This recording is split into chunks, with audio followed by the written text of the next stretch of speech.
Hi, my name is George Mazzetti. I'm the Director of Policy for the Congress of Racial Equality of California, and we're here interviewing Mr. Lenny Isenberg, who also has the blog online called perdaily.com. Mr. Isenberg, we're here to discuss the Mr. Scott Graham versus Cortines settlement that seems to have gone awry here lately. And could you give us just a little bit of the history from your perspective on this situation? Well, to keep it simple, it seems that what is alleged is that Mr. Cortines sexually harassed Mr. Graham. But this brings up more questions than it answers, because if you look at the timeline of events, you find that these gentlemen have known each other for many, many years. Their relationship goes back to San Francisco before Mr. Graham ever came to work for the district. And after the alleged event takes place, Mr. Graham and his partner go out to dinner with Mr. Cortines, and they hit the clubs in West Hollywood together. And this is one of the things that first attracted me about this. And Mr. Isenberg, yes. this was after he alleged after the alleged sexual harassment. And the first question I had was, what person would go out with somebody who had sexually harassed them? And then the other thing that just attracted my attention from the beginning is that Mr. Graham's attorneys don't even file a lawsuit. They just threaten a lawsuit in March, and the district rolls over. So then I start to ask myself, well, did the district really do anything that should have caused it to be responsible for coming up with money to compensate for Mr. Graham's alleged sexual harassment claims?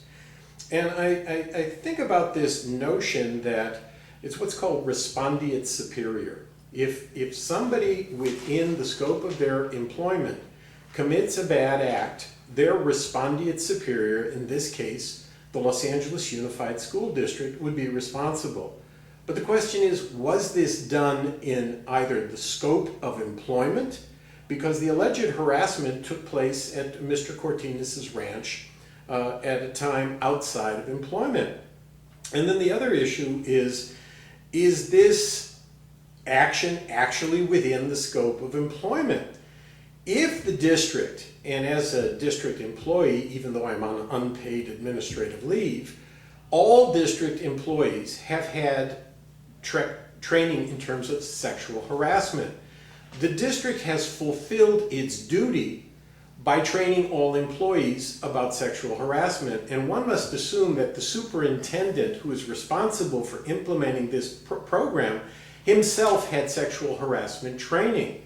You can't really ask the district to do anything more, nor can you ask any other employee. But what it succeeds in doing is eliminating this notion that the district has some culpability or responsibility that they should pay for. Let me give you a simpler example. Let's say I drive a bakery truck, and my journey, I go from, let's say, Granada Hills to Reseda, from one bakery to another, delivering things. I decide to take a 2-block detour and stop at 7-Eleven and get a Slurpee. I'm still reasonably within the scope of my employment, and if I get into an accident, I can cross-claim for indemnification, or the person who gets into the accident with me, they can sue me, but they can also sue my employer, the person who owns the bakery. But if I take the bakery truck and I drive to Las Vegas and I'm hanging out with prostitutes and I'm having a good old time, this is a lark. This isn't a detour, and this is clearly outside the scope of my employment. And I would argue that the alleged sexual harassment, which one wonders if it ever took place, is clearly outside anything that could even remotely be considered the scope of employment of Mr. Cortines. Therefore, I would suggest that, number one, the district has no liability, and one must wonder why it is that they're settling up. But more importantly, if someone has the temerity to come after the district and allege liability because their employee, Mr. Cortines, on his own time, went ahead and harassed somebody, I would say it's at least incumbent upon the district to cross-claim for indemnification for Mr. Cortines.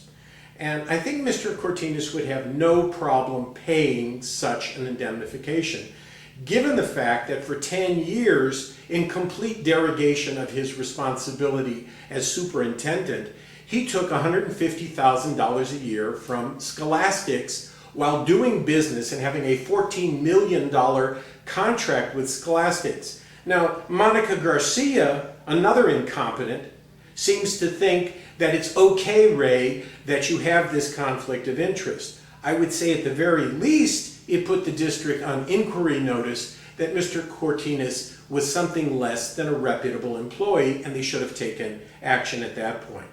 But to add insult to injury, over a year after this man has been, has stepped down as superintendent, to without a lawsuit being filed, just the threat of a lawsuit to offer $200,000 and lifetime health benefits that are valued at $250,000, my sources say closer to $300,000, for no lawsuit at all. His attorneys also state the same thing. And in the context of, wait a minute, this guy really must be traumatized. No, they went out to dinner and clubbing after the initial event. Something is rotten in Denmark, or in this case, something really stinks at LAUSD. And finally, you have to put this in the context of a school district that is trumping up charges against teachers, completely violating their due process, dragging out actions to remove perfectly good teachers like myself from school with no charges against them, and making them wait years to get time in a neutral forum at a time when our courts are fuller than ever. And you say, wait a minute, they settled that case in 2 months and teachers have to wait for years for justice? Something really stinks here. We need a grand jury. We need the district attorney to take his responsibilities seriously. We need to go into federal court. This is RICO. This is racketeering, this is dishonesty, and it will not stop until these people pay a price. If you have comments or experiences or information on this, please contact me at lenny@perdaily.com. That's lenny@perdaily.com. Tell us what you know.